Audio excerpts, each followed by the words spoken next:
Buenas noches, doctores, ¿cómo están? Buenas noches, profesor. Buenas noches, Buenas Doc. noches. Buenas noches, doctor.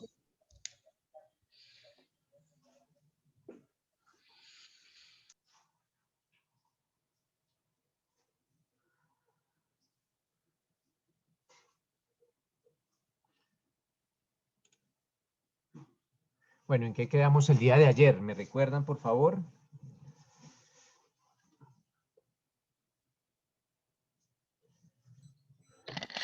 Buenas noches, doctor. Buenas noches. Profe, lo que quedamos ayer, Sí. quedamos en un casito que para resolver, profe. ¿Cuál era?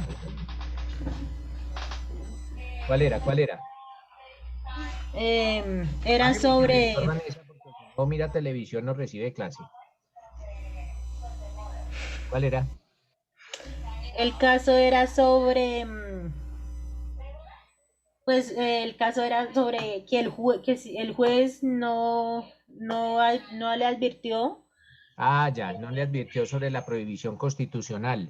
el Vanessa, por artículo favor, 30. usted por estar mirando televisión no está pendiente de la clase de Derecho Probatorio y en la televisión no va a aprender nada útil. De una vez le digo, Vanessa. Profe, no, yo no estoy viendo televisión. Ah, Lo que pasa es que este es el micrófono de subirle al volumen, porque estaba. No, profe, por subirle al volumen. Profe, ¿comparto?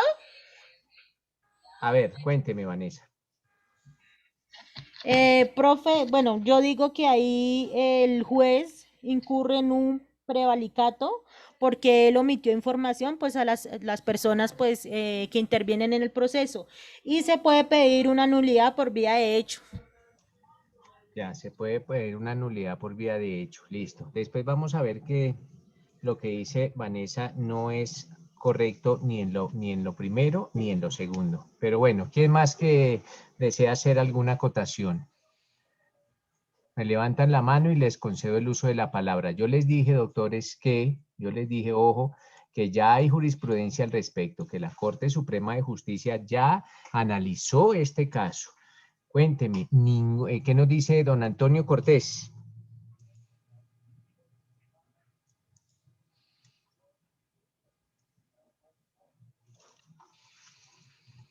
Antonio Cortés se fue. Camile, cuéntame. Doc, yo encontré un documento justamente menciona una sentencia de la Corte Suprema de Justicia, no sé si usted hace referencia a la misma, ¿De qué sala? perdón, al Tribunal Superior de Medellín en Providencia del 24 de abril de 2006. Sí. ¿Está hablando usted de la misma? No, pero bueno, ¿qué dice? Este pronunciamiento está dentro de un documento de la Fiscalía que se llama La prueba en el proceso penal colombiano. Habla de la prueba testimonial, la calidad del testigo y la solidaridad familiar.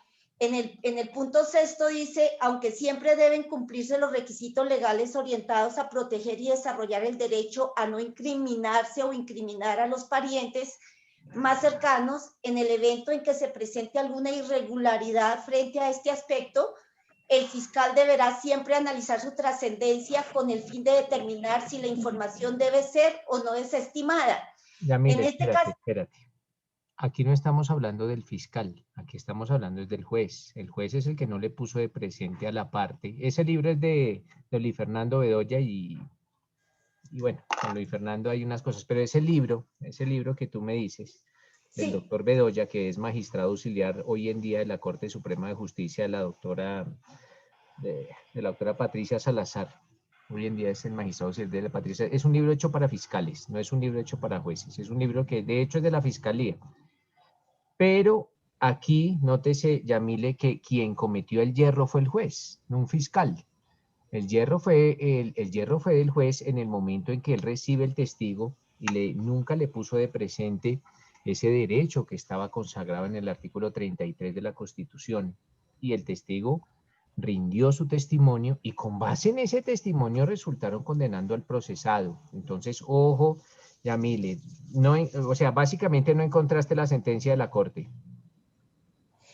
Doc, no encontré la sentencia de la Corte, pero este caso en particular menciona que el juez no pidió testimonio porque la testigo era una menor de edad y se remiten a que los menores de 12 años, hay una parte en el inciso 2, creo que del artículo 383 o 385, lo tendría que mirar, donde la norma establece que debe estar con su tutor, pero sí hace referencia al juez y se determina que en este caso el testimonio no era ni legal ni ilícito y se hace toda una explicación del tema, pero sí hace referencia al juez.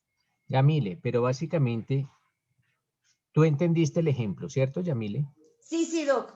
Entonces, según tu postura jurídica, ¿qué pasa en ese caso? En el caso de que yo estoy trayendo... Abandone esa sentencia que usted está leyendo porque esa sentencia no sirve para nada.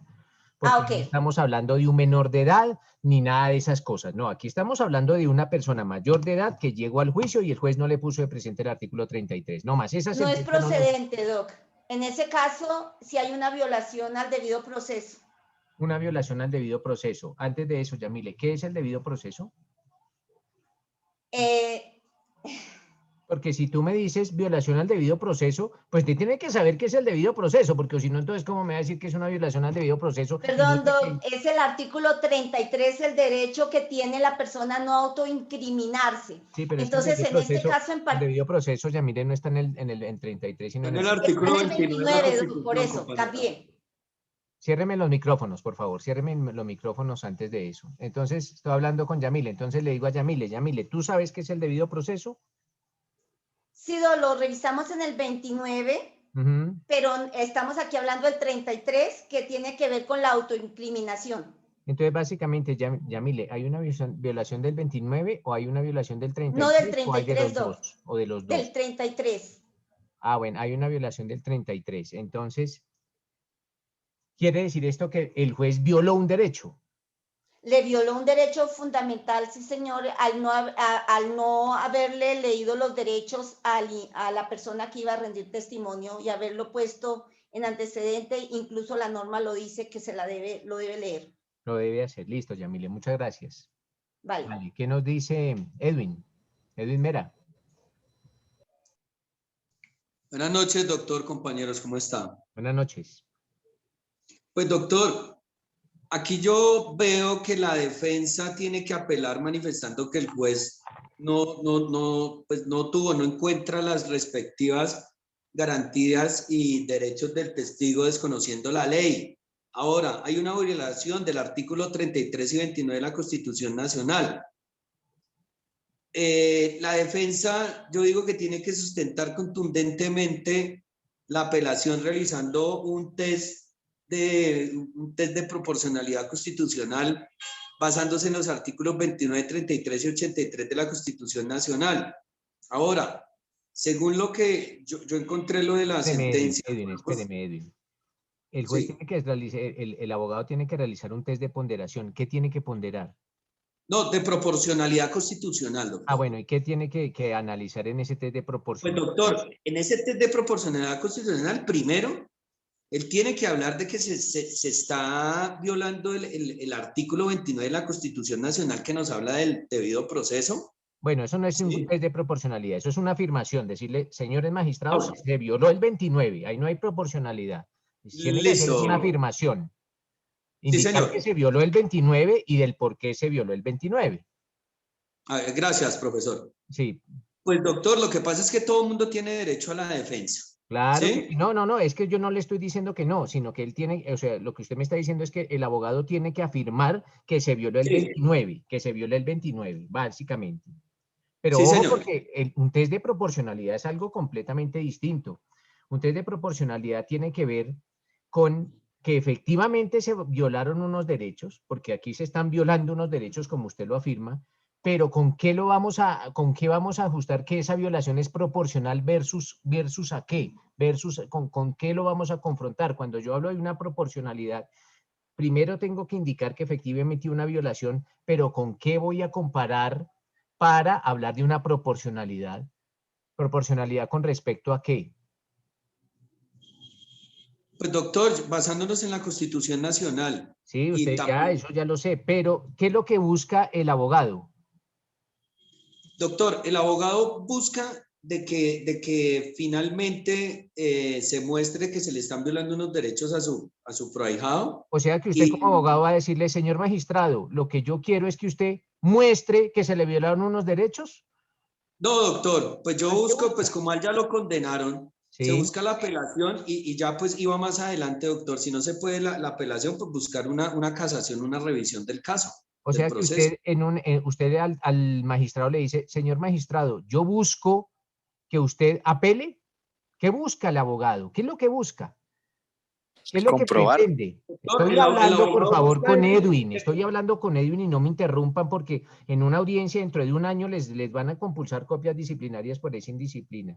Estoy hablando con Edwin. Edwin, ¿qué doctor, busca el el abogado? abogado, sí señor, el abogado busca de que se muestre de que se le están violando Eso, unos derechos. que se muestre. No, no, el abogado quiere mostrar de que se le están violando unos derechos a su defendido. Claro, pero ¿y con qué fin?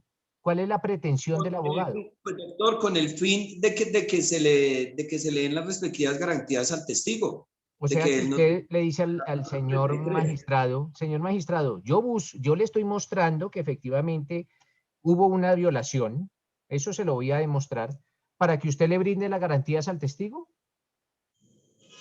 pues doctor, al ¿Qué es lo que proceso. usted busca con un, o sea, usted va a apelar o qué va a hacer? Doctor, ¿Apela a la apelar, decisión del juez? apelar Apelar. la decisión del juez, ¿Y sí. apelar para que la segunda instancia haga qué? Para que en la segunda instancia, por favor, no se le vulneren los derechos al No, testigo, doctor. hombre, no, Edwin, no. O sea, la segunda instancia, entonces yo le puedo decir, señor magistrado, yo apelo para que usted no le viole los derechos. ¿Qué busco yo? ¿Qué busca usted si es un abogado con una apelación? Usted solo puede buscar dos fines con una apelación, Edwin. ¿Cuáles son? Primera, Doctor, que pues se revoque, hombre, que se revoque la decisión. que se Que revoque se la decisión. Bien, revoque. doctor. Eso es lo que Gracias. usted busca, hombre, que se revoque la decisión. No, mire, yo es que yo le estoy mostrando. No, nada. Señor juez o señor magistrado, yo estoy pidiéndole que se revoque la decisión o que se nulite Una cualquiera. nulidad, como dice la compañera Claro, Margarita. claro, Una o que nulidad. se nulite o que se revoque, no más. Ah, Lógicamente, perfecto. usted tiene que indicarle al magistrado por qué está solicitando o una nulidad o una revocatoria. Entonces ya usted dirá, sí, que hubo violación de derechos y garantías fundamentales y bla, bla, bla, y bla, bla, bla. Pero básicamente lo que usted le quiere de ese magistrado es que ese magistrado o revoque o nulite, no más. No más, Perfecto, ese doctor. es el fin último, es señor magistrado. Si usted considera, Edwin, que el magistrado tiene que nulitar, pues que nulite. Y si usted considera que el juez tiene que revocar y absolver, pues que revoque y absuelva. Pero ese es el fin último. Ojo con eso. ¿Listo, Edwin? Sí, señor, gracias, doctor. Vale, listo. ¿Qué nos dice Juan Diego? Buenas noches, doctor, ¿cómo está? Buenas noches, Juan Diego. Doctor, yo estuve pues tratando de buscarle una solución al caso teniendo en cuenta la omisión del juez y considero que yo solicitaría que inicie en contra del juez un proceso penal por el delito de prevaricato por omisión, teniendo en cuenta que él a sabiendas de una de sus pues, funciones y de los deberes que tiene, considero yo, es dejar claras las reglas jurídicas de una audiencia o de un proceso. Espéreme, Juan Diego. Señor. Espéreme, Juan Diego. Ustedes ya vieron derecho penal especial, o sea que no tienen excusa para, o sea, no pueden alegar ignorancia en este caso. Le voy a preguntar, Juan Diego, o a cualquiera de ustedes, ¿el prevaricato es un delito doloso, culposo o preterintencional? Y no me digan que no me digan que no se los enseñaron, porque eso no es excusa. Eso no es excusa. Si no se los enseñaron, es mi deber como estudiante suplir las falencias de ese profesor que no me lo enseñó. Porque mañana en un proceso, cualquiera de ustedes no puede decirle a su cliente, uy, no, hermano, es que yo no le puedo llevar ese caso porque eso no me lo enseñaron en la universidad. No. Ustedes ya vieron derecho penal especial y nunca jamás van a volver a verlo. Entonces la pregunta para Juan Diego y para todos básicamente es, ¿el prevaricato por omisión o el prevaricato por acción o el prevaricato en todas sus generalidades es un delito doloso, culposo o preterintencional? ¿Qué nos dice Juan Diego o cualquier otro? Doloso, doctor. Doloso. ¿Y qué es el dolo? Que tiene la intención de realizarlo. Ah, bueno, hasta ahí vamos perfecto, Juan Diego. O Sí, sea señor. que usted tendría que denunciar al juez indiciándole que ese juez tenía la intención y tenía la voluntad de cometer ese delito. ¿Por qué? Porque se le olvidó ponerle presente el artículo 33. Entonces, Doctor, ojo, pero es que el artículo espéreme. 414, señor, Ojo, Juan Diego, ojo con hacer esas afirmaciones, señor. porque somos seres humanos y los jueces también son seres humanos. Y cuando un juez se equivoca, nunca es un prevaricato. Nunca, porque precisamente es una equivocación. Pero, doctor, Espéreme, Juan. señor. Con eso conmigo, espéreme. Señor. Cuando yo hablo de prevaricato, tengo que demostrarle que el juez lo hizo con la intención. El juez con alguna intención o con alguna voluntad quería cometer ese delito. Eso es lo más difícil de probar en un prevaricato. Lo más difícil cuando ustedes vayan a denunciar a un funcionario por prevaricato es demostrar que él quería hacerlo. De hecho, muchos jueces no lo hacen. Muchos jueces no ponen de presente el 33, o porque están recién nombrados, o porque no lo estudiaron, y lo olvidan, o están de carreras. Entonces son yerros, pero de ahí, bueno, y otra cosa. ¿Y qué saca el abogado con el juez investigado por prevaricato? Nada, porque lo que él quiere es salvaguardar a su cliente. Doctor, pero si el juez está investigado, el proceso está viciado. ¿Qué sacaría? Que se declare nulo toda la actuación. No, Juan Diego, si el juez está investigado, el proceso no está viciado, porque usted mismo lo está diciendo. El juez está siendo investigado.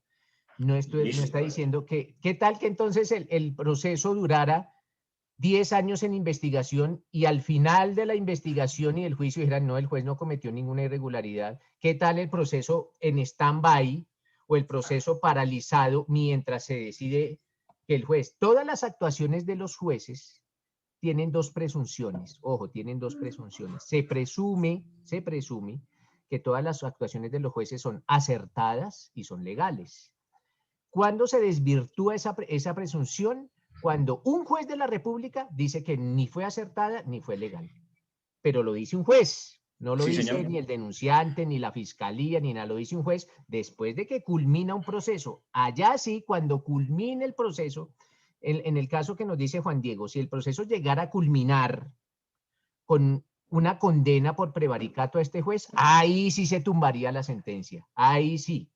Pero ya sería el final del proceso. Mientras tanto, esa sentencia está cobijada con esa presunción. Doctor, una pregunta, me genera una duda en relación a lo que usted dice de que el juez se equivocó porque es ser humano. Entonces, siendo así, para los jueces sí aplica la ignorancia de la ley, exime de su responsabilidad, diría yo. A ver, mire, le voy a explicar algo para todos, por si de pronto no lo aprendieron. En derecho penal, la ignorancia de la ley sí es excusa para todo mundo. Pero, doctor, esto no es derecho penal. Él omitió algo que considero, o sea, si lo que usted me dice, entonces si yo no conozco la ley penal y mato a alguien, me exime. Pruebo mi ignorancia. Claro, Juan porque Diego, hablamos del derecho penal en general, ¿no? Claro. ¿O es específicamente en No. casos? En derecho penal en general, miren la afirmación que voy a hacer, y esto lo enseño que de pronto ustedes, yo no sé con quién vieron derecho penal general, pero esto era algo básico. En derecho penal general, la ignorancia de la ley sí es excusa, y está consagrado en el Código Penal. La ignorancia de la ley sí es excusa. Quitémonos de la mente lo que habla la gente que no sabe derecho penal, que la ignorancia de la ley no es excusa. No, claro que sí es excusa. Y le digo, ¿dónde está? Está en el numeral 11 del artículo 32. El numeral 11 del artículo 32 habla de un error que cuando ustedes estudiaron las teorías del error, hablaron de una forma del error que se llama el error de prohibición. El error de prohibición indica que la ignorancia de la ley sí se excusa, pues básicamente, en términos muy generales. Ahora me dice Juan Diego, pero es que yo no sé que matar es un delito, entonces mato. No, yo tengo que analizarlo a usted, Juan Diego. Yo tengo que analizarlo a usted, pero hasta un niño sabe que matar es un delito o que matar es una conducta contraria al deber ser. Hasta un niño lo sabe. Es como el robar, pero usted no sabe en determinados asuntos, por ejemplo, si usted es un indígena, todo tiene que analizarse porque el derecho penal es subjetivo. Tengo que analizar quién es esa persona. Si es un indígena que nunca ha salido, digamos, de su resguardo y ese indígena carga droga, el indígena no tiene que saber que cargar droga es un delito. ¿Por qué? Porque él no lo sabe, es ignorante, él nunca ha salido allá de su resguardo y en su resguardo es más que habitual cargar droga porque lo hacen allá. Entonces, si ese indígena fuese capturado por fuera de su resguardo, el abogado defensor podría decir, aquí hay un error de prohibición. Esta persona no sabía que su conducta era delito, no sabía que su conducta era delictiva, no sabía que su conducta estaba siendo prohibida por el ordenamiento procesal, por el ordenamiento penal. Y la ignorancia de la ley es excusa. Pero entonces, vamos otra vez al caso para no salirnos. Señor. Entonces, Edwin, aparte del prevaricato, aparte de todo eso, ¿qué se busca por parte del abogado, defensor de este señor? Doctor, ¿yo qué buscaría? La nulidad de lo actual. La nulidad. ¿Y la nulidad por qué? ¿Por violación de derechos y garantías fundamentales? Por violación de derechos y garantías fundamentales. Sí, señor, porque es que es una garantía que está consagrada en la Constitución. Es más, yo hasta pediría o compulsaría copias al Consejo Superior de la Judicatura, teniendo en cuenta que a pesar de que se permite y se excusa la ignorancia de la ley, es la Constitución y es un juez de la República. Lo mínimo es que tenga pleno conocimiento, Sí, claro. Pero venga, le pregunto, Juan Diego, ¿a quién le violaron los derechos? ¿A quién le violaron los derechos? A quien le tomaron el testimonio. O sea que nosotros podemos decretar la violación de un proceso, no por la violación de los derechos de los sujetos procesales, sino por violación de los derechos de un testigo. Pero si lo llaman aparte dentro del proceso, claro, como testigo, mire el análisis que vamos a hacer. Cuando nosotros buscamos la nulidad es porque se violaron derechos, pero se violaron derechos del procesado. Al procesado le violaron sus derechos. Entonces, como procesado, yo puedo decir, mire, por favor, señores magistrados, a mí me violaron los derechos. Pero resulta que aquí no le violaron los derechos al procesado, aquí le violaron los derechos fue a un testigo, porque el testigo era quien le tenían que salvaguardar los derechos, y el testigo no es nada en el proceso, no es nada, es un testigo, que ser testigo es nada, no tiene ninguna consecuencia lo que él hable, pues a menos de que falte a la verdad. Pero nótese todas las arandelas que se pueden llegar a presentar en este caso, porque aquí hay una violación, sí, y estoy completamente de acuerdo, pero no es una violación de un sujeto procesal. Es una violación de un tercero que no tiene la calidad de sujeto procesal. Lo que pasa es que de pronto con esa violación sí influyó, así sea de un tercero, sí tuvo alguna influencia o alguna repercusión en las resultas del proceso. Eso puede pasar. Listo, pero entonces según Juan Diego toca tumbar el proceso o por nulidad o por revocatoria de la decisión. Yo considero que sí, doctor. Vale, perfecto. ¿Qué nos dice Lina María?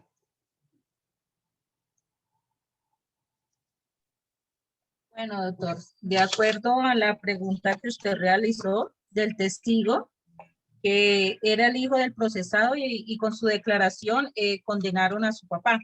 Sí. Usted la pregunta que hacía era, ¿vale el testigo o no vale? Ajá. En este caso, no vale el testimonio por lo del artículo 33 del Código Penal, de la Constitución Política Colombiana, perdón.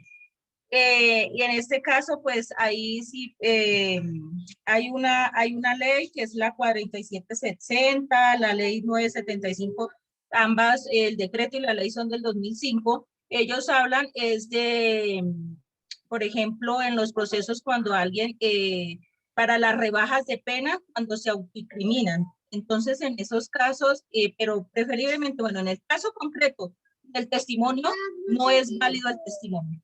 Vale, perfecto. Miren, doctores, que yo estoy de acuerdo con ustedes. Yo estoy completamente de acuerdo con ustedes.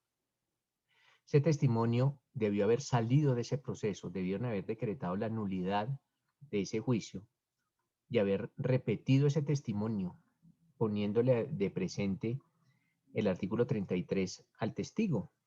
Sin embargo, la Corte Suprema de Justicia, voy a buscar más tardecito la sentencia y se las envío, ya dijo que no, que eso no violaba ninguna garantía y que eso no generaba nulidad.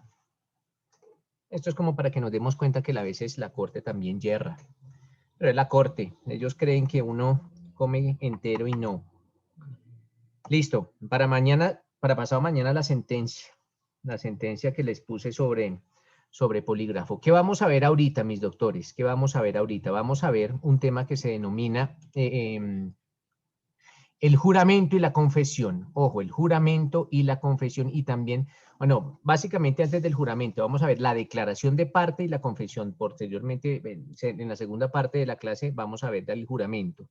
Pero ahorita vamos a ver la declaración de parte y la confesión. Básicamente, ¿qué vamos a entender? Primero que todo, mis doctores, que existen diferentes clases de confesión. Veíamos el día de ayer que la confesión se distingue, o la confesión que tiene contrario al testimonio, pues que básicamente, mis doctores... ¿Nini nos va a hacer alguna acotación? Sí, profesor, buenas noches. ¿Cuál, Nini? Cuéntame. Profe, es una inquietud acerca del caso anterior. Sí. Sí, yo también pensaba como mis compañeros y como lo ratificó usted, pero yo tengo una pequeña duda. ¿Se debería decretar ilícita la prueba, sí? Como habíamos mencionado, la prueba testimonial, pero, porque es nula de pleno derecho, pero ¿no estaríamos frente a un descubrimiento inevitable? No, porque el descubrimiento inevitable lo vamos a ver en la otra clase, que es para actos de investigación, no para testimonio, sino para actos de investigación. Ok. ¿Vale? Ok, listo, profesor, gracias. Listo, entonces decíamos que la diferencia entre un testimonio y una confesión radica básicamente en que, si bien es cierto el testimonio, la confesión es un testimonio, claro que sí, pero la confesión tiene una particularidad o dos particularidades. Primero, que la confesión es un testimonio que realiza la parte, un sujeto procesal. Ojo, la confesión es ese testimonio, pero que realiza el sujeto procesal. Y aparte de que lo que realiza el sujeto procesal, pues a raíz de ese testimonio van a haber consecuencias adversas para este sujeto procesal. El testimonio es la declaración de ese tercero común y corriente. La declaración de parte es el testimonio de un sujeto procesal. Y la confesión es la declaración del sujeto procesal, pero con consecuencias adversas para quien está declarando. Entonces, ya teniendo claros estos tres conceptos, la diferencia entre testimonio, declaración de parte y confesión, pues se conciben o existen algunas clasificaciones de las confesiones. Existen varias clases de confesiones. La primera confesión que existe, mis doctores, se denomina la confesión judicial. Ojo, confesión judicial. Y básicamente la confesión judicial es la que se realiza ante el juez, o la confesión judicial es la que se hace ante un funcionario judicial, y los funcionarios judiciales son los jueces. Entonces, ojo, doctores, la confesión judicial es la que se realiza ante el juez. Dentro de las confesiones judiciales, doctores, existen dos divisiones. Entonces, primero que todo, pues hablamos que la confesión judicial es la que se realiza ante el juez, ante el funcionario judicial. Esa es la confesión judicial. Y dentro de la confesión judicial existen dos subdivisiones. La primera se denomina la confesión provocada. Ojo, confesión provocada. Y aquella confesión provocada es la que se logra por medio de un interrogatorio, pero porque el juez obligó a ese sujeto procesal a rendir el testimonio, a rendir esa declaración de parte, más que todo, a rendir esa declaración de parte. El juez lo obligó. ¿Y lo obligó cómo? Porque lo citó a un interrogatorio, lo solicitaron y el juez tomó esa decisión. Las decisiones de los jueces no son decisiones de libre obediencia, no. Si quiero le obedezco al juez y si no quiero no. No, las decisiones de los jueces en Colombia son decisiones de obligatorio cumplimiento. Obligatorio cumplimiento. De hecho, no hacerle caso a un juez es un delito. Es un delito castigado con pena de prisión. Se denomina fraude a resolución judicial. Cuando uno no le hace caso a un juez, lógicamente en sus decisiones, comete un delito. Por eso las decisiones de los jueces no es si quiero o no quiero obedecerla. No, la tengo que obedecer. La tengo que obedecer. So pena de incurrir en el delito de fraude a resolución judicial. Entonces, doctores, cuando el juez cita a la parte, al sujeto procesal, a la declaración de parte, y este sujeto procesal confiesa, pues es una confesión de las que se denominan confesión provocada. El juez fue el que trajo a la parte obligada. Porque sí, porque así se lo solicitaron y el juez así lo decretó. Entonces es la primera clase de confesión judicial, la confesión provocada. La segunda clase de confesión judicial, doctores, se denomina la confesión espontánea. Espontánea. Y esta, pues, lógicamente se presenta cuando el sujeto procesal, sin apremio, sin estar obligado, acude al proceso y acepta los hechos. ¿Quién? El sujeto procesal. Pero fue voluntario. Más que todo, las confesiones provocadas se presentan en las contestaciones de las demandas. Allá es cuando se presentan más que todo las confesiones provocadas. Entonces, doctores, primero que todo estamos hablando de las confesiones judiciales. ¿Cuáles son las confesiones judiciales? Las que se surten ante un juez de la República o ante un funcionario judicial. Y dentro de las confesiones judiciales existen inicialmente la confesión provocada. ¿Por qué? Porque el juez obligó a ese sujeto procesal a asistir al proceso y en virtud del testimonio que rindió, pues confesó, aceptó los hechos y esa aceptación de los hechos tuvo una consecuencia adversa para él. Es una confesión completamente provocada. O existe la confesión espontánea, en el que voluntariamente el sujeto procesal acepta los hechos y la aceptación de esos hechos tiene una consecuencia adversa para él. Entonces esas son las dos grandes clases de confesiones judiciales. Aparte de la confesión judicial existe otra clase de confesión que se denomina la confesión extrajudicial y básicamente la confesión extrajudicial es aquella que se realiza por fuera de un proceso. Ya sea que se realice ante un notario o ante un centro de conciliación, pero lo importante es que la confesión se produjo por fuera del proceso. Y al producirse por fuera del proceso, pues vamos a hablar de una confesión extrajudicial. ¿Listo, mis doctores? Entonces quiero que tengan en cuenta esas dos grandes clases de confesión. Básicamente, para que una confesión sea válida, tienen también que concurrir unos requisitos. ¿Para qué? Para que la confesión sea válida. Primero, que esa persona que que ese sujeto procesal que confesó, que en adelante lo vamos a denominar el confesante, pues tenga la capacidad de hacer esa confesión, tenga el poder dispositivo de realizar esa confesión. Segundo, que la confesión verse o que tenga que ver sobre hechos que produzcan efectos adversos a los intereses de la persona que está realizando la confesión. Entonces, no solo es que primero que el confesante o el sujeto procesal que está realizando la confesión tenga la capacidad para hacerlo, que tenga el poder dispositivo, que tenga la disposición, esa facultad de disponer sobre ese derecho que eventualmente va a resultar afectado al ser confesado. Segundo, que verse sobre hechos que produzcan efectos adversos a los intereses de la persona que está realizando la confesión. También es un requisito para la confesión que ella recaiga o que tenga que ver sobre hechos respecto de los cuales la ley no exija otro medio de prueba, con base en lo que veíamos ayer. Acuérdense, mis doctores, que algunos hechos solo se pueden probar de determinada forma. Entonces, si la ley exige que determinados hechos solo se pueden probar de determinada forma y no por medio de la confesión, pues no se podrán confesar. Entonces, por eso les digo que otro de los requisitos es que esa confesión recaiga sobre algunos hechos o sobre los hechos respecto de los cuales la ley no exija otro medio de prueba. Otro de los requisitos que la confesión tiene que ser expresa, tiene que ser libre, tiene que ser sin apremio alguno, sin que el confesante esté presionado. Y lógicamente tiene que estar relacionada sobre hechos que el confesante tuviese noticia o que tuviese conocimiento. Entonces, básicamente, esos son como algunos de los requisitos de la confesión. También que si se llega a presentar una confesión extrajudicial, pues esté debidamente probada. ¿Dónde lo dice? ¿Dónde dicen estos requisitos? Pues en el artículo 191 del Código General del Proceso. Ojo, artículo 191 del Código General del Proceso. Allí están consagrados esos requisitos de la confesión. ¿Alguno de ustedes, por favor, que me lea ese artículo 191 del Código General del Proceso?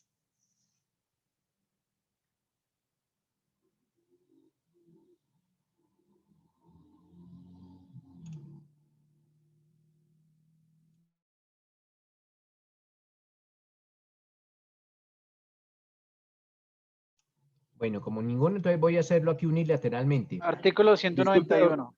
Bueno, listo. Walter, por favor. Buenas noches, doctor. Artículo 191, requisitos de la confesión. La confesión requiere, primero, que el confesante tenga capacidad para hacerla y poder dispositivo sobre el derecho que resulte de lo confesado. Segundo, que verse sobre los hechos que produzcan consecuencias jurídicas adversas al confesante o que favorezcan a la parte contraria. Tercero, que recaiga sobre los hechos respecto de los cuales la ley no exija otro medio de prueba. Cuarta, que sea expresa, consciente y libre. Quinta, que verse sobre hechos personales del confesante o de los que tenga o deba tener conocimiento. Sexta, que se encuentre debidamente probada, si fuera extrajudicial o judicial trasladada. La simple declaración de partes se valorará por el juez de acuerdo con las reglas generales de apreciación de las pruebas. Listo, perfecto. Gracias, Walter. Entonces, allá está consagrado. Allá está consagrado los requisitos de la confesión. ¿En materia qué? En materia civil. En materia penal, la confesión no existe. No existe la confesión en materia penal. Lo más parecido a la confesión en materia penal lo tiene relacionado o lo tiene contemplado o lo tiene consagrado el artículo 283 del Código de Procedimiento Penal, Ley 906 del 2004. En este Código de Procedimiento Penal en el que nos rige, no existe la confesión. En la Ley 600 sí existía la confesión, pero en la Ley 906 del 2004 no. Lo más parecido, les digo, es lo que se denomina aceptación de cargos por el imputado y está consagrado en el artículo 283 de la Ley 906. Alguien, por favor, que nos lea ese artículo 283 de la Ley 906, que es lo más parecido a la confesión en materia civil y se denomina aceptación de cargos por parte del procesado. ¿Ves? Yo voy a escoger quién lee. Entonces, de una vez le digo, es el artículo 283 del Código de Procedimiento Penal, Ley 906 del 2004, que nos dice Stephanie Quiroga.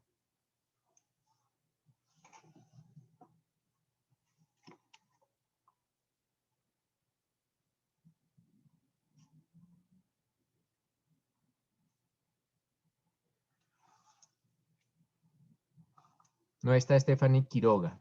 ¿Qué nos dice? Profe, yo se lo leo tranquilo. No, pero espéreme, Ginny, porque yo voy a escoger quién lo lee, ¿vale? Y bueno, controlo asistencia. ¿Qué nos profe, dice? qué pena, es que no podía activar el audio. Me decía que... Bueno. Entonces, rápido, contéstame, léeme ese artículo, Stephanie, por favor.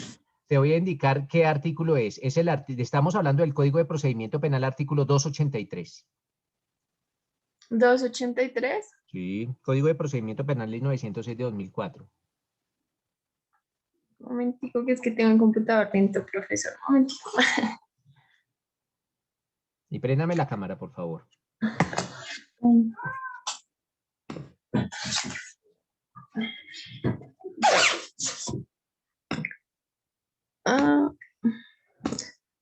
Código Procesal Penal, suspensión de la audiencia o de juicio oral. No, señora, 283, ¿qué nos dice? Me sale ese. Espérate a ver.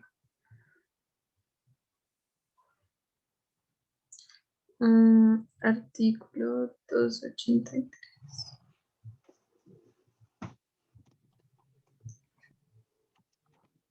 Ok, aceptación por el imputado. Exactamente, aceptación por el imputado. Yo pensé que el equivocado era yo y no, estaba por incurrir en error. Cuénteme. La aceptación por el imputado es el reconocimiento libre, consciente y espontáneo de haber participado en alguna forma o grado en la ejecución de la conducta delictiva que se investiga.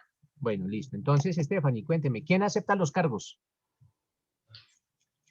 La persona que se le está acusando, a la quien se les, o sea, pues ahí sí vale la redundancia, a quien se le está imputando que hizo esa conducta. Listo, entonces al imputado es quien Exacto. tiene la posibilidad de aceptar esos cargos. Pues básicamente, gracias, Stephanie. Básicamente les pregunto, y aquí si no utilizo el régimen dictatorial, sino el libre albedrío. Básicamente les pregunto, doctores, si el imputado acepta los cargos en materia penal, ¿estaría renunciando a qué derechos? Me levantan la mano antes de intervenir. Si ese imputado aceptara los cargos que le están imputando, esos cargos que le están siendo elevados por parte de la Fiscalía General de la Nación, ese imputado o esa persona o ese procesado o ese inculpado o ese sindicado, como ustedes le quieran indicar, ¿a qué derechos estaría renunciando? ¿Qué nos dice Walter? Profe, ahí está renunciando al derecho a guardar silencio y de igual forma a no autoincriminarse. ¿No más? Creerían esos, profe. Listo. 2 de 3. ¿Qué nos dice Nini? Sí, profesor, de acuerdo con el compañero, el derecho a no autoincriminarse y el de guardar silencio.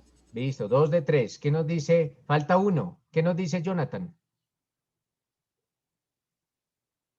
Doctor, buenas noches. A que sea juzgado en una audiencia de juicio oral. Ese es el otro, listo, Walter, ya no más. Ese es el otro derecho, pues renuncia a 3 derechos. Primero, a guardar silencio. Está renunciando. ¿Por qué? Porque está hablando, está aceptando los cargos. Entonces está renunciando a ese derecho a guardar silencio. También está renunciando al derecho a no autoincriminarse. ¿Por qué? Porque si acepta los cargos, pues está autoincriminando.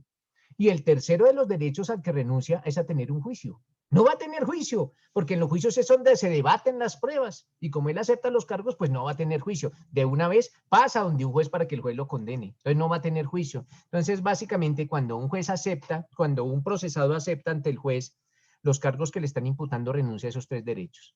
A guardar silencio, a no autoincriminarse y a tener un juicio. Esos son los derechos a los cuales renuncia un imputado cuando acepta los hechos. El juez tiene que velar, lógicamente, doctores, porque se cumplan algunos requisitos para que se pueda considerar válida esa aceptación de los cargos. Primero, que ese imputado conozca plenamente los cargos que le está imputando la Fiscalía. Para eso tiene que estar debidamente asesorado por un defensor de confianza o asignado por el Sistema Nacional de Defensoría Pública. Tiene que estar acompañado de un abogado. Tiene que conocer perfectamente los cargos que le están imputando. Segundo, el juez tiene que velar porque esa persona que está realizando la aceptación de los cargos, pues no esté bajo el influjo de alguna bebida alcohólica o de alguna sustancia alucinógena. Pues tiene que estar en total capacidad volitiva y en total capacidad cognoscitiva o mental que le lleve a comprender los resultados de aceptar unos cargos. Esto va a tener unos resultados muy perjudiciales porque va a ser condenado, pero él tiene que tener la plena comprensión de lo que está haciendo. Entonces, primero, pues que comprenda los cargos que le están imputando. Segundo, que no esté bajo el influjo de alguna bebida embriagante, alcohólica o de alguna sustancia estupefaciente. Tiene que tener plena comprensión, plena capacidad mental para comprender las consecuencias de aceptar los cargos.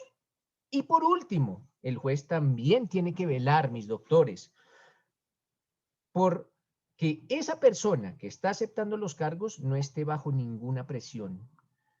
Entonces, que esa aceptación sea libre, que sea consciente, que sea espontánea, que sea voluntaria, libre de todo apremio, libre de toda coacción, libre de toda presión.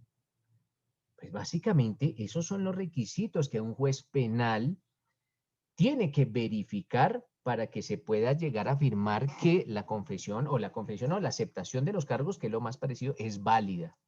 Es válida. Esto en materia penal. ¿Alguna pregunta, mis doctores? No, profe. Listo, perfecto.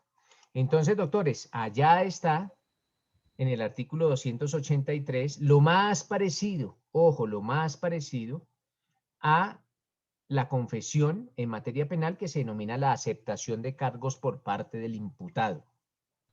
Ahora vamos a ver otro temita. Profe, una pregunta. Sí, cuénteme.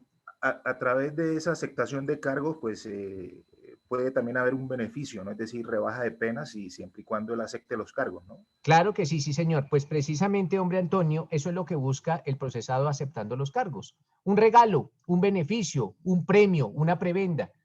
Entonces, pero a veces, Antonio, la gente acepta cargos por ganarse el premio aún siendo inocentes.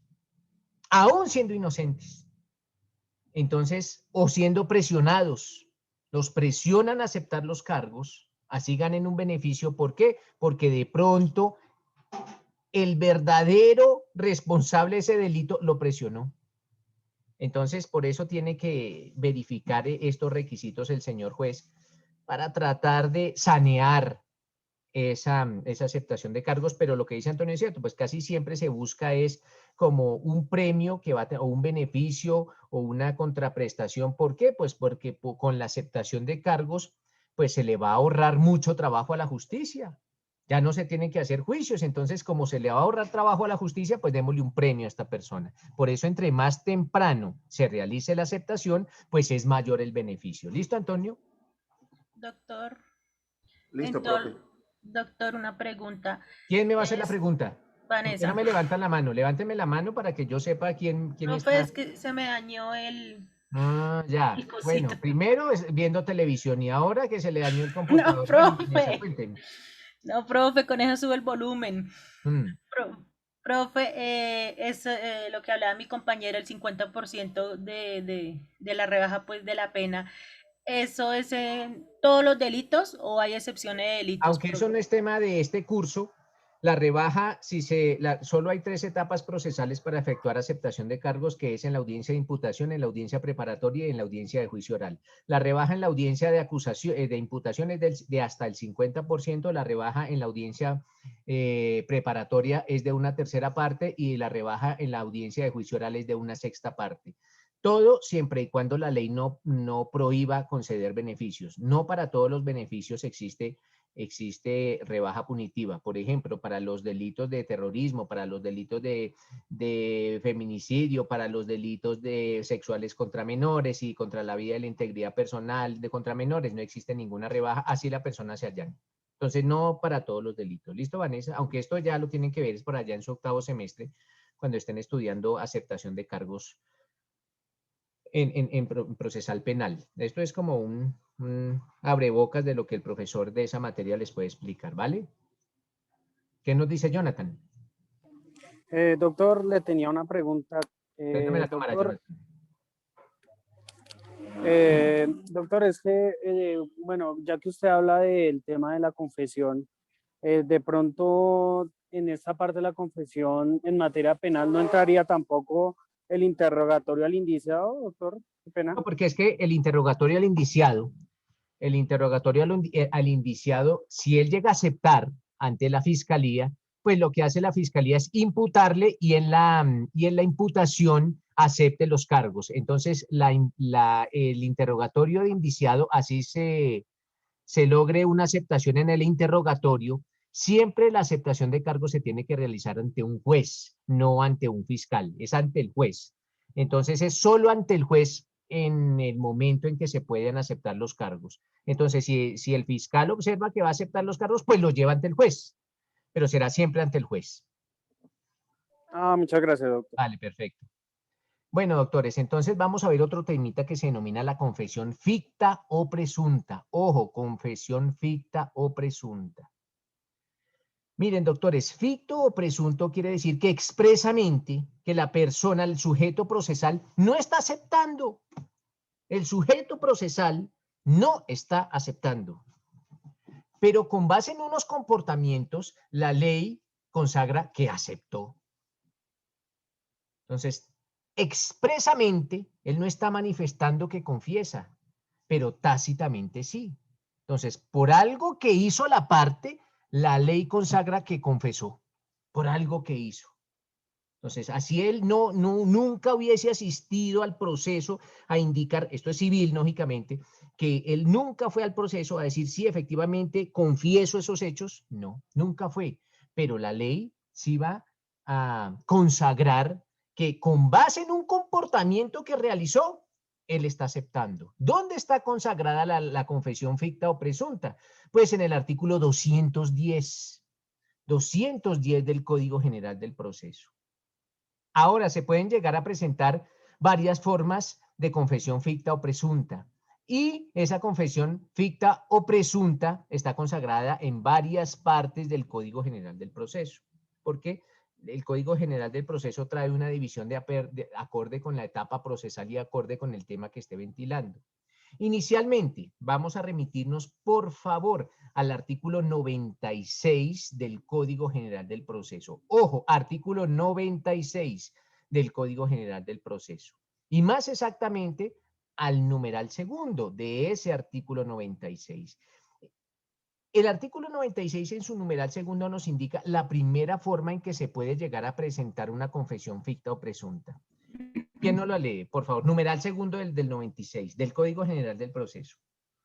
Dice, pronunciamiento Jorge Romero, no más. ¿Qué dice Jorge? Lo escuchamos, Jorge. Listo, profe.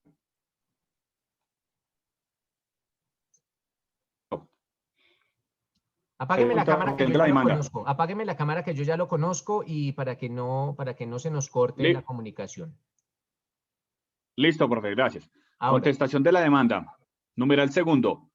Pronunciamiento expreso y concreto sobre las pretensiones y sobre los hechos de la demanda, con indicación de los que se admiten, los que se niegan y los que no lo constan. En los dos últimos casos manifestará de forma precisa y unívoca las razones de su respuesta. Si no lo hiciere así, se presumirá cierto el respectivo hecho. Susceptible de confesión. Listo. Entonces, doctores, miren que la primera forma en que se puede llegar a presentar esta confesión ficta o presunta es cuando se tiene que contestar una demanda. Ojo, se tiene que contestar una demanda. Entonces, ustedes cuando van a contestar una demanda, cuando son los abogados de los demandados, pues básicamente lo primero que tienen que tener es la demanda, ¿no? Ustedes les corren traslado de esa demanda. ¿Para qué? Para que la contesten. Y en esa demanda se van a plasmar unos hechos. Entonces, ustedes leen los hechos de la demanda y la van a contestar. Entonces, ustedes como demandados, en la contestación, pueden negar los hechos, que esos hechos no existen o que no existieron. O también puede indicar que no le constan esos hechos. Pero, ojo, si ustedes como abogados demandados omiten indicarle al juez de manera precisa y de manera clara las razones por las cuales están negando los hechos o están manifestando que no le constan, se presumen como ciertos. Estamos hablando de los hechos susceptibles de confesión. Entonces se presumen como ciertos, se está confesando. Y nótese que la parte nunca está yendo a aceptar los hechos. Simplemente, si el demandado no le indica al señor juez en la contestación de la demanda del por qué me está negando los hechos o del por qué está manifestando que los hechos no le constan de manera precisa y dice allá unívoca, pues se tendrán como ciertos. Es como una confesión, se tienen como ciertos. La misma ley lo dice. Otra de las formas en que se puede llegar a presentar la confesión ficta o presunta está en el mismo código, en el Código General del Proceso, en el artículo 233. Ojo, 233. ¿Qué nos dice ese artículo 233?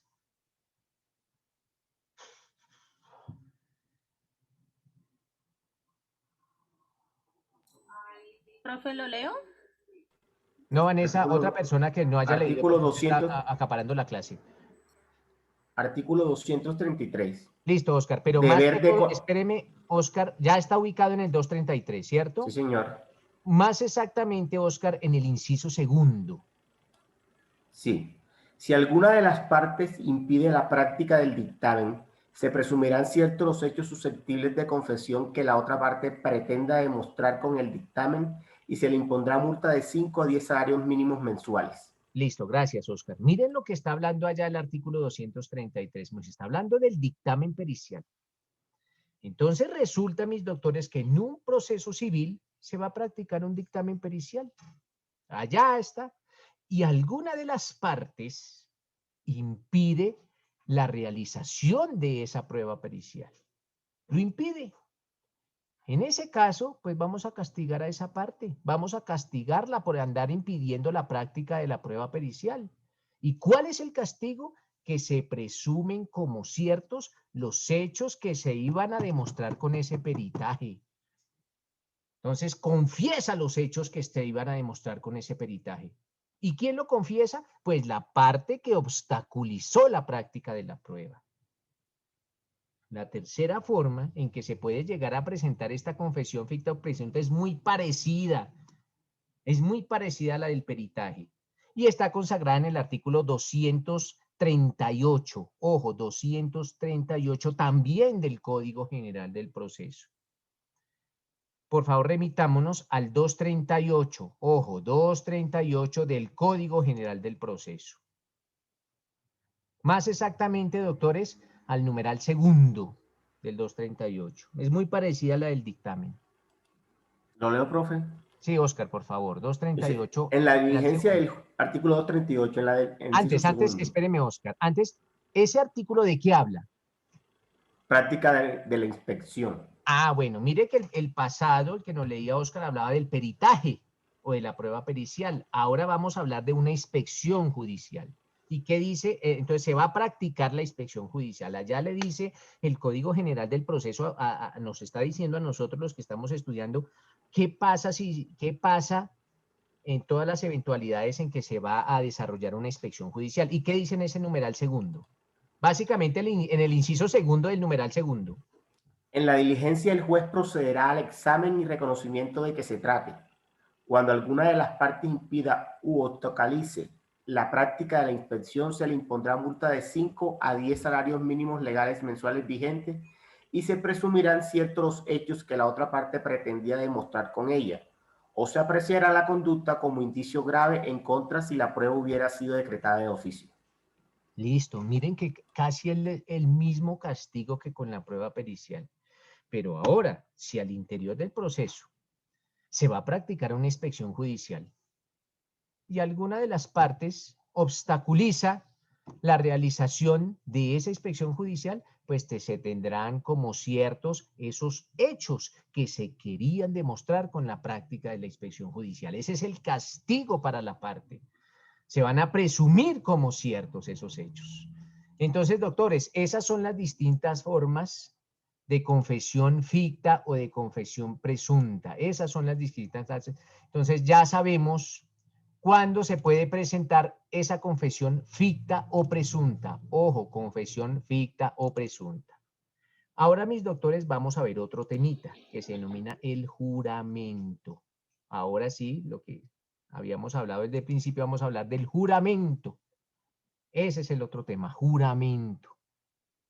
Pero ya conocemos que existe confesión judicial, confesión extrajudicial, confesión espontánea, confesión provocada, confesión ficta o presunta, y las distintas clases en los distintos eventos en los cuales se puede presentar la confesión ficta o presunta. Eso quería que lo tuvieran claro en este módulo, porque posiblemente va a ser objeto de pregunta en el examen final. De una vez les doy eso, les notifico en estrado si contra esa decisión no procede ningún recurso. Pero ahora nos vamos para el juramento. Ojo, el juramento. Básicamente, mis doctores, aunque no se concibe como un medio de prueba, básicamente, pues es la exhortación que hace el juez para que el testigo indique la verdad de lo que va a decir, que plasme lo que en realidad le consta. Doctores, en Colombia no existen juramentos religiosos o juramentos que hagan alusión a divinidades, con algunas excepciones, lógicamente. ¿Qué les quiero decir? Que en Colombia no se jura ante Dios, se jura ante la ley. Jurar ante la ley, pues básicamente en el caso del testigo es pues comprometerse a indicar la verdad, solo la verdad y únicamente la verdad de los hechos que a uno le constan o al testigo le constan. Pero no se jura ante Dios, sino se jura ante la ley. Aunque doctores, aunque todo tiene una excepción, la misma constitución política, ojo, la misma constitución política, trae consagrada una excepción. Esto es, en la constitución política se indica que en un caso específico, alguien tiene que jurar ante Dios. Ojo, ante Dios.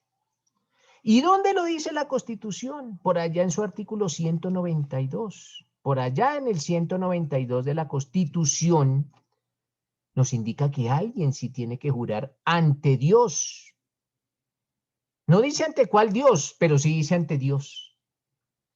Leamos, por favor, a alguien que lea el artículo 192 de la Constitución Política, que trata de cuando el candidato electo se va a posesionar como presidente de la República. Ojo, Bueno, nada más y nada menos. Nada más y nada menos que el presidente de la República cuando se va a posesionar. ¿Qué dice el artículo 192 de la Constitución? Una dama, por favor, démosle el uso de la palabra a las damas. ¿Qué dama desea leerlo? Doc, ¿lo leo? ¿Lo tengo listo? Yamile, por favor, leámoslo. Bien, 192. El presidente de la República tomará posesión de su destino ante el Congreso y prestará juramento en estos términos. Ojo, bueno, calma. Primero que todo, no hay una equivocación en esa parte que nos está leyendo Yamile. ¿Quién se está posesionando? El presidente. ¿El presidente se posesiona o es presidente después de que se posesione? Sí. ¿Cómo así que el presidente se posesiona si él todavía no es presidente? Hasta ahora se está posesionando. Si a usted, Yamile, la nombran jueza, usted no es jueza hasta que no se posesione. Antes era candidata a jueza. Aquí podríamos hablar del candidato que ganó las elecciones. Porque o el electo es presidente. O el electo presidente también, pero no es el presidente. Pero bueno, bueno, ya eso son cositas como para corregir como quedó redactada la Constitución. Y esto que eran unos sabios, pero bueno.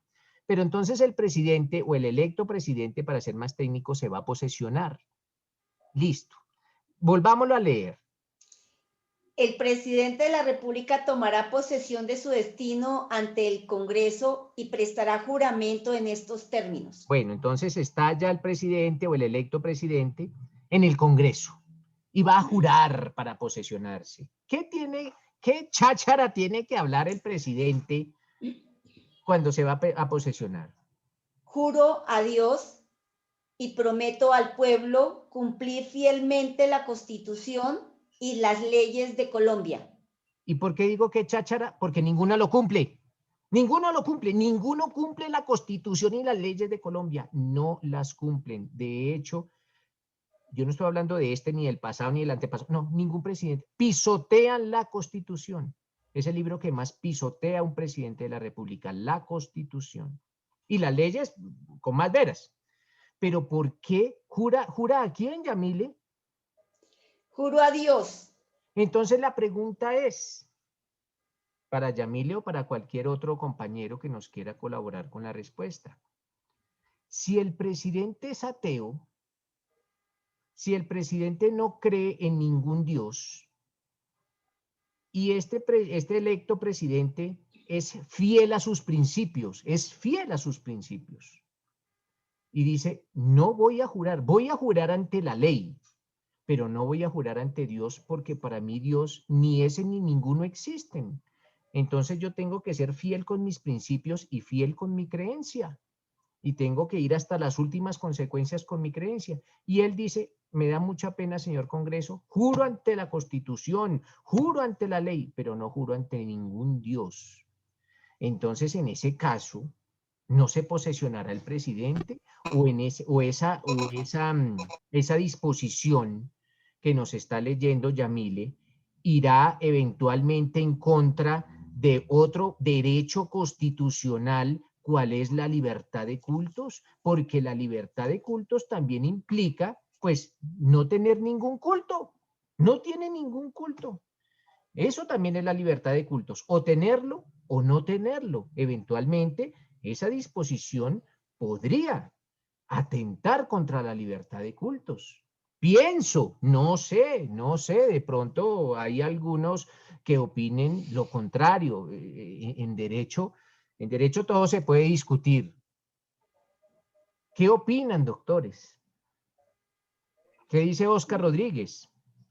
Préndame la cámara, Oscar, por favor.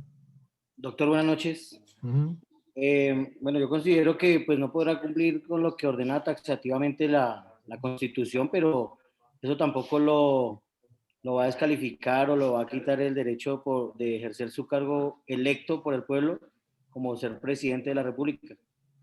Claro, pero entonces nótese que casi que es una exigencia porque está consagrado allá en la Constitución. ¿Qué es exigencia? Lo de la Constitución es para cumplirlo, y es que juro a Dios, y pues resulta que yo no tengo Dios, entonces juro ante cuál Dios. Entonces otro pensaría, no, pero por salirse del paso así yo sea ateo, pues juro a Dios. Pero entonces iría casi que en contra de mis convicciones, Entonces Oscar dice que pues indistintamente que la persona tenga o no tenga algún credo, pues eso no sería óbice para que no tomara posesión del cargo. ¿Qué nos dice Juan Diego?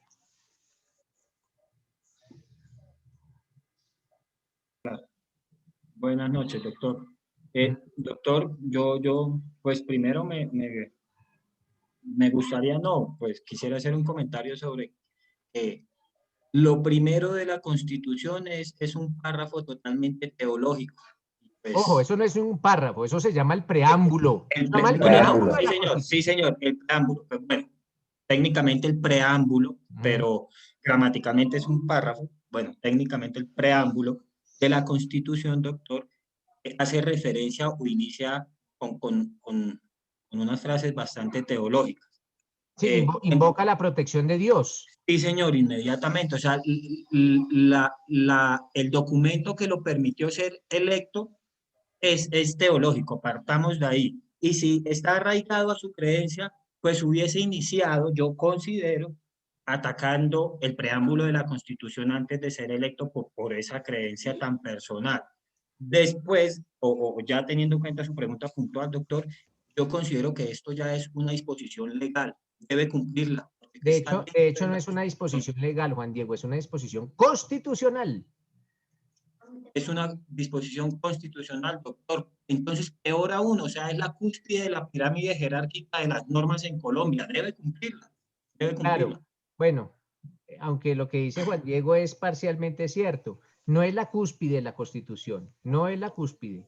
Por encima de la Constitución hay otras cositas. Pero por fuera de la pirámide, doctor. No, nunca, nunca, nunca, nunca, nunca. En la pirámide de Kelsen, por encima de la Constitución, están los tratados internacionales que prohíben... Pero no son normas supralegales que están por fuera de la no, Constitución, ahí de la el pirámide 93, jerárquica. el 93 lo dice, el 93, ojo, remítase al 93 y dice que los tratados internacionales que prohíben los derechos, que hablan sobre derechos humanos y que prohíben su ejercicio en estado de excepción, hacen parte de la Constitución y prevalecen, quiere decir que están por encima de...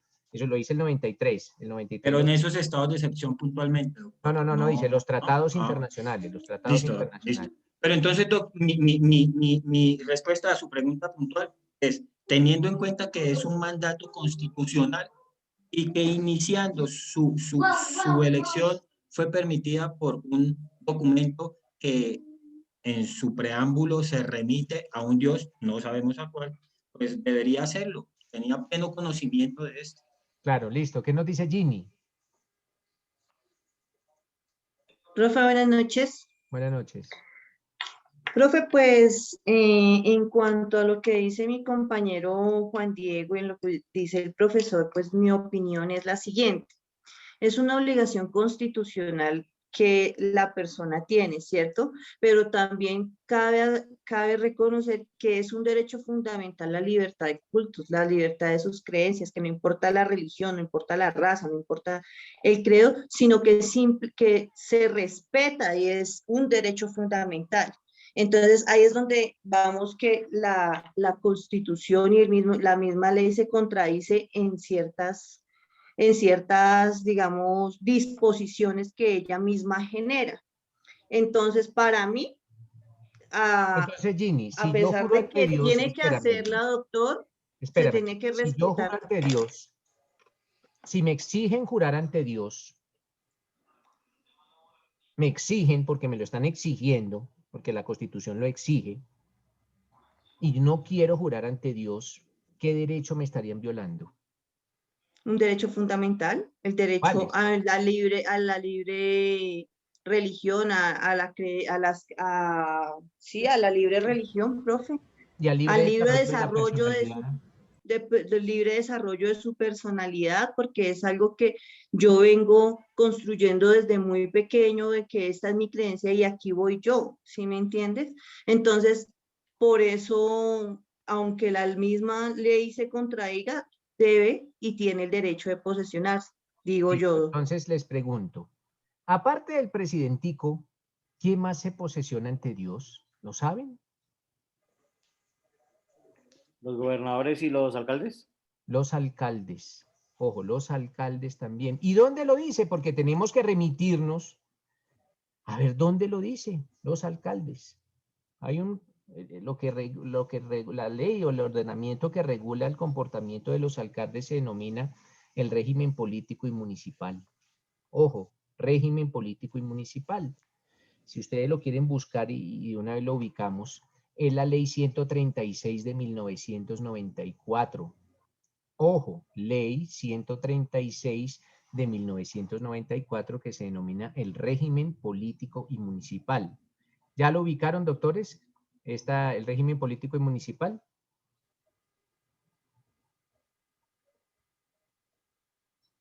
Ahorita con los sistemas es muy rápido que lo ubiquemos. Sí, señor. Juan Diego, ubiquemos, por favor, de ese régimen político y municipal el artículo 94, que nos habla sobre la posesión de los alcaldes.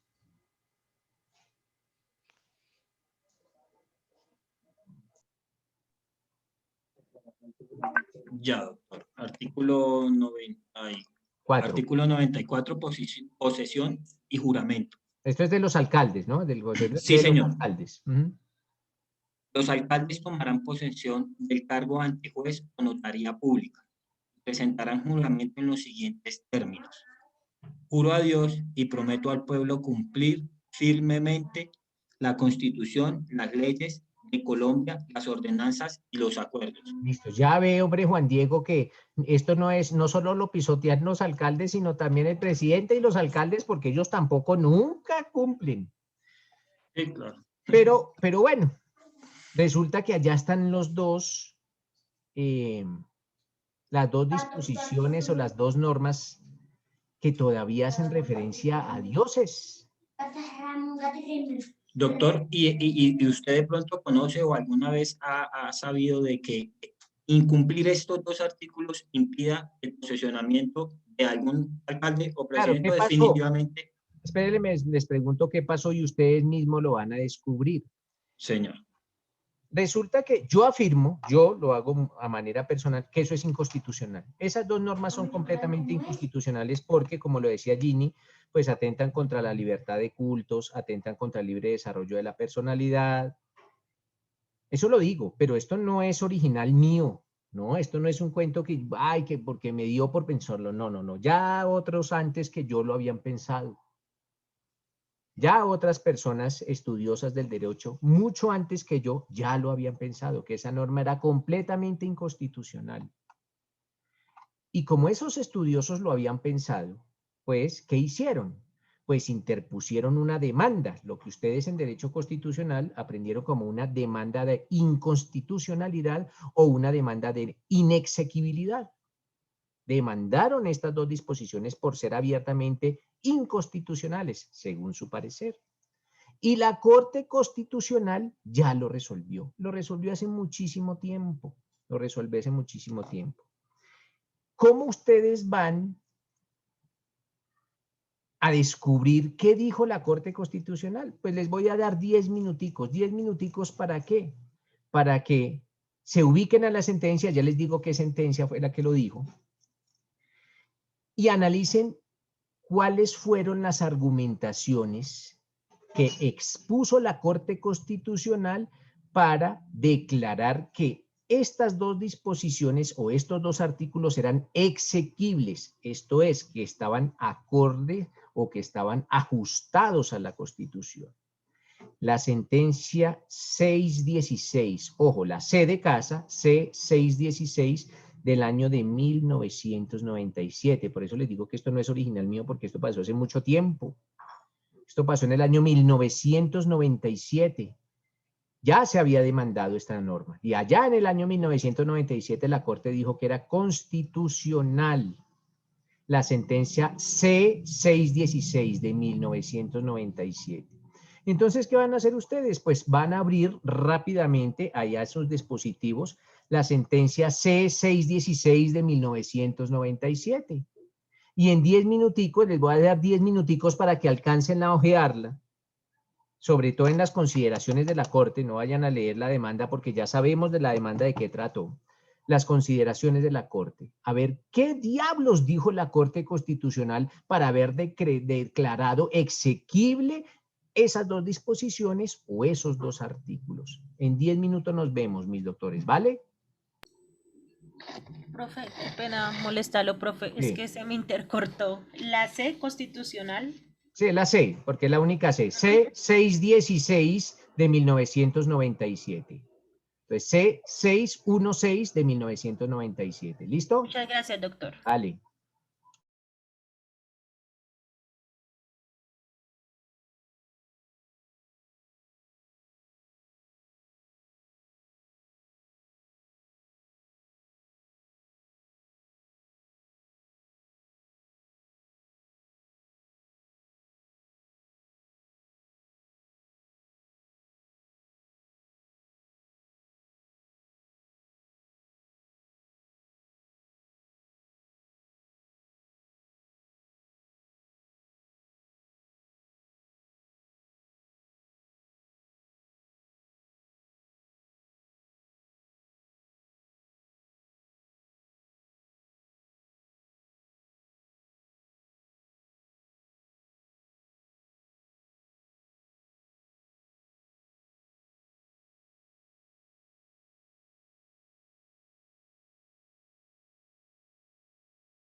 Y ese marica para de buñuelo con patas.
Listo, doctores. ¿Qué alcanzaron a dilucidar con relación a los planteamientos de la Corte Constitucional para decretar estas disposiciones como exequibles? Esto es, ¿qué dijo la Corte? ¿Cuáles fueron los planteamientos de la Corte para llegar a determinar que esas dos disposiciones se encuentran ajustadas a la Constitución? ¿Quién va a hacer alguna acotación? ¿Ginny?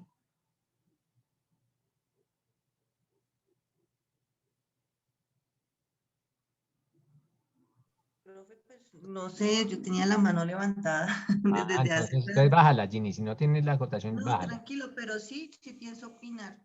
En cuanto a lo de, para que ellos hubiesen tomado esa decisión, Doc, yo pienso que se basaron relativamente en lo que estábamos hablando anteriormente. Y decía que es que una religión y una creencia, el juramento y la religión era como una creencia personal, como algo personal que yo tengo, es una relación personal que tengo con Dios, que eso no influía, digamos, en las funciones de las labores. Más o menos así fue que yo la entendí en lo que alcancé a leer. Vale, perfecto. ¿Qué nos dice don Jorge? Bueno, realmente dejan concerniente a dar dos diferencias que atribuyen el tema de la religión tomado desde un punto como institución. Entonces, que dejar el atributo solo a Dios requería de un pensamiento religioso, pero que más bien se veía o se daba luces a cambiar esto a un acto de buena fe. Es decir, a razón de dejarlo emplazado en la credibilidad de lo que yo pueda decir. Y esto podría hacerse ante cualquier otra persona, la ley o la misma Constitución. Refería también acerca del juramento que hacían el presidente y daba por entendido que no podía quedarse allí específico ante Dios, de acuerdo al ejemplo que usted nos estaba dando, sino que podría hacerlo ante la ley. Vale, listo, Jorge. ¿Qué nos dice Vanessa? Vanessa Bonilla. Profe, pues lo que leí, decía ellos que pues, la Corte que libertad de conciencia pues iba en consecuencia con las libertades de religión. ¿Me escucha, profe? Sí, perfectamente. Entonces, bueno, decía que en consecuencia la libertad de conciencia iba ligado con la libertad de religión y pensamiento, y que también la libertad de culto es en consecuencia con la religión, y que la libertad de religión y pensamiento son distintos, pero son paralelos entre sí. O sea, hablaban ahí entre la religión y también algo filosófico, profe. Vale, perfecto. Nos dice Yamile. Doc, aquí hay una parte donde habla de que cuando se menciona en el juramento, se jura ante Dios, no se hace alusión a una religión en particular, porque se respeta la libertad de religiones y pues cada religión tiene su Dios, entonces se profesa todos los dioses en general. Pero hay una parte que dice que la Constitución, el constituyente colombiano no quiso, o sea, no incluyó, para la Constitución colombiana no se profesa el ateísmo, y que cuando se menciona el tema de Dios, se debe entender como un símbolo de unidad nacional. Sí, básicamente. ¿Qué nos dice Dina María? Doctor, dentro de la sentencia, pues, valga repetir lo que han dicho los compañeros. Sí, obviamente ahí menciona en la Constitución el artículo 18 y el artículo 19 de la Constitución Política de la libertad de conciencia y la libertad de culto, que esto hace alusión que el Estado no podrá obligar a una persona a creer en algo, ¿sí? Entonces eso básicamente se refiere sobre todo es a la libertad de conciencia, la libertad de cultos y al juramento en la ley. que habla que en nuestro sistema jurídico, el sistema religioso del juramento también ha perdido relevancia, pero para ello está esta jurisprudencia, que hace que ahí cuando mencionábamos el artículo de la posesión del presidente, del juramento, que ellos ya lo hacían era por la libertad de culto, de conciencia, y también hacen relevancia porque la ley misma dice que no debe de existir juramento, pero dice que juramento en la ley sí. Bueno, ahora, doctores, vamos a dejar planteado un temita para mañana, que es la clasificación de los juramentos. Ojo, la clasificación de los juramentos. Y vamos a iniciar con una especie de juramento que se denomina el juramento estimatorio. Diana ¿va a hacer alguna acotación? Diana Perafán. Doctor, buenas noches. Sí, quería hacer la siguiente anotación. En cuenta las consideraciones, en la sentencia se especifica y se dice en qué consiste la libertad de pensamiento, de opinión, pero al mismo tiempo da una concordancia y una limitación del mismo concepto en relación a la conducta individual y colectiva del ser humano. Pero quiero de manera textual leer una parte que me parece muy importante, y es que dice aquí dice la sentencia: en sentido extrajurídico, puede decirse que hoy en día jurar implique en sí y por sí necesariamente la expresión de principios religiosos. Más bien, podría afirmarse que para la convicción popular el juramento es simplemente la afirmación que un sujeto hace, procurándole a sus destinatarios la convicción de que dirá la verdad. Considero a título personal y en mi interpretación y en el análisis que me deja la sentencia que esta parte es muy importante, porque si bien es cierto, pareciera que esto es un juego de palabras, y teniendo en cuenta el significado de la misma en el contexto, nos podría validar la importancia de la exequibilidad o no exequibilidad de esa frase frente a las actuaciones de los futuros gobernantes.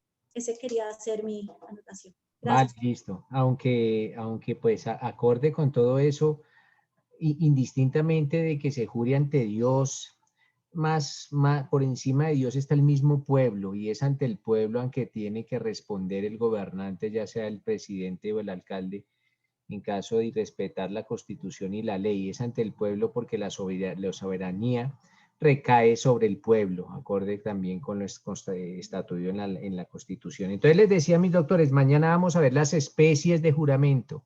Ojo, y vamos a empezar por el juramento estimatorio, por si de pronto se me olvida cuál es el tema que dejamos planteado para el día de mañana. Es el juramento estimatorio, o la primera especie de juramento que consagra la ley procesal civil. ¿Les parece, doctores? Entonces, muchas gracias por su asistencia, muchas gracias por sus participaciones, y nos vemos el día de mañana. Doctor, muchas gracias. Gracias a todos, hasta mañana. Muchas gracias. Gracias, doctor. Gracias, doctor. Que pase buena noche.